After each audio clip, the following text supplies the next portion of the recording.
Приветствую, друзья! Сегодня мы с вами рассмотрим еще одну модель недорогих полноразмерных наушников, которая на деле является доработкой уже достаточно нашумевших Sivga SV021 Robin, те, что на 50-мм динамиках. Однако изменения оказались настолько существенны, что по звучанию между Robin и Orioли, можно сказать, целая пропасть. Это совершенно другой звук, ближе, наверное, к их флагманским решениям. О них сегодня и говорим. Поехали! Пришли наушники в простой черной коробке со схематичным изображением самой модели и полным списком ее технических характеристик, где хочется отметить сопротивление в 32 Ома и чувствительность, равную 108 дБ.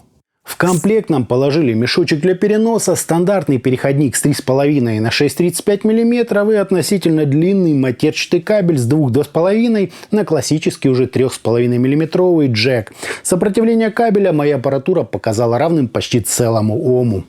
Сами наушники, как и SV021 Robin, имеют закрытую полноразмерную конструкцию с 50-мм динамическим излучателем и двумя наборами отверстий для компенсации по 3 с каждой из сторон.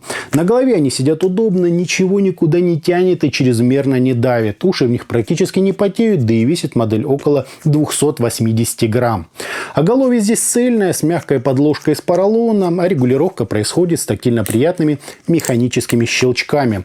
Радует, что все элементы тут выполнены исключительно из металла, что в положительном смысле скажется на их долговечности.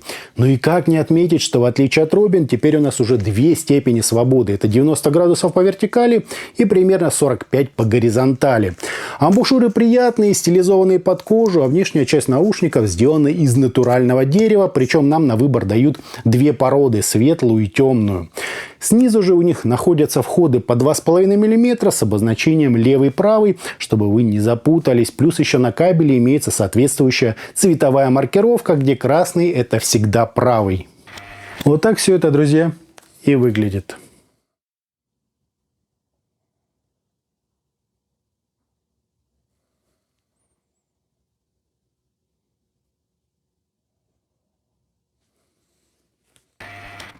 По своей же подаче Orioли значительно отличаются от их предшественника Sivga SV021, которые, как мы помним, создавали довольно узкую сцену, словно акустику в комнате расставили чересчур близко друг к другу.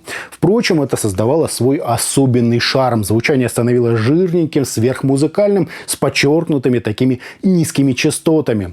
В Orioли же производитель решил применить стратегию из старших моделей, дав нам заметно расширенную стереобазу, словно динамики расставили наоборот очень широко.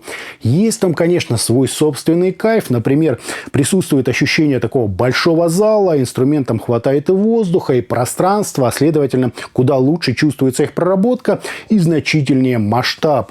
Однако, что лично меня не устроило, нет четкого позиционирования. Все либо далеко слева, либо справа, а вокал вообще заполняет собой все пространство, отчего кажется, что мы перенеслись непосредственно на сцену, так сказать, в пучину происходящего.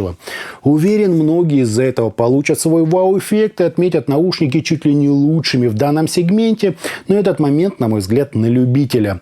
В остальном же отмечу реально неплохое разрешение, прекрасную выразительность и общую мелодичность звучания. Сильного уклона в бас в новой модели решили не делать, а значит, ценителям, когда низких частот прямо много, лучше оставаться на SV021 Robin. А вот тем, кто больше про мелодику и объем, Orioли на 100% придутся по вкусу.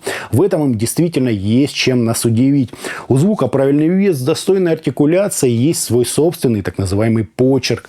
Да, они явно не про максимальное разрешение и не про нейтральность. Это немного теплое, такое мелодичное звучание, позволяющее расслабиться и унестись мыслями куда-то далеко от окружающей нас реальности. Но здесь есть еще одна любопытная особенность. Звук зарождается словно внутри нашей головы, без ощущения глубины сцены впереди, словно вы находитесь в центре огромного зала. По источникам, как таковых ограничений, я лично здесь не вижу. Все музыкальное сделает звучание еще жирнее и насыщеннее, а техничное подчеркнет атаки, усилит детализацию и добавит звук хлесткости. Тут уж смотрите, друзья, сами, какой вариант вам больше по вкусу. В плане стилистики относительно неплохо звучит не сильно сложная академическая музыка, клубный джаз, разнообразная пространственная электроника и, скажем, рок соул и ритм-н-блюз. Для металла, на мой взгляд, здесь хорошо передается ритмическая составляющая, прекрасно прорисован вокал, но местами по скорости модель чуть-чуть не вытягивает, отчего получается легкий такой эффект смазывания. Сложные же мультиинструментальные композиции несколько нестандартно воспринимаются из-за позиционирования непосредственно внутри сцены. Однако это, если вот прямо придираться, а так все очень даже достойно. Для своей ценовой категории, друзья, это вообще потрясающе. Бас тут подчеркивается лишь слегка, зато по текстурам он реально хорош. Серединка четкая, сочная, с неплохой прорисовкой деталей и приятным таким слегка теплым характером. Высокие же особо одеяло на себя не тянут, отчего ощущаются больше как продолжение среднечастотных инструментов или как дополнение всей музыкальной картины. Сильно вслушиваться там, на мой взгляд, не во что. Ну, ты понятно, ведь основной акцент должен приходиться на середину, где больше всего музыкальной информации. Слушается это достаточно интересно, причем куда лучше, чем SV021 Robin, но проще старших по 2. То есть прогресс очевидно есть, но выше головы наушники тоже не прыгают. Итогом, полноразмерные динамические наушники Sivga Aureole очень достойно выглядят, неплохо сидят, а чашечки имеют 2 степени свободы и внешнюю часть из натурального дерева. Прижим к голове нормальный, не сваливаются и не давят. Ну и все важные моменты конструкции наконец-то нам сделали из металла, что, на мой взгляд, крайне важно. По подаче же это довольно масштабное звучание, словно акустику расставили очень широко друг относительно друга, из-за чего нет явного ощущения сцены, а ты словно переносишься в ее эпицентр. В остальном же здесь хватает и веса, и насыщенности, и объема, и выразительности. Сильно в прорисовку модель, конечно, друзья, не уходит, однако все нюансы и оттенки на своих законных местах. Для своего сегмента прямо очень достойная модель, прямо очевидный прогресс после Robin, который теперь имеет смысл брать только тем, кому нужно прям много баса. Ну а тем, кто хочет еще выше разрешения и серьезный прирост в качестве высоких частот, однозначно рекомендую присмотреться к их флагманским P2. Что сказать, отличные, недорогие, полноразмерные наушники, вполне можно рассмотреть их к покупке. А на этом у меня все. Это были наушники Sivga Aureole. Всем добра, подписывайтесь, жмите лайк и присоединяйтесь ко мне в ВКонтакте и Телеграме. Всем добра!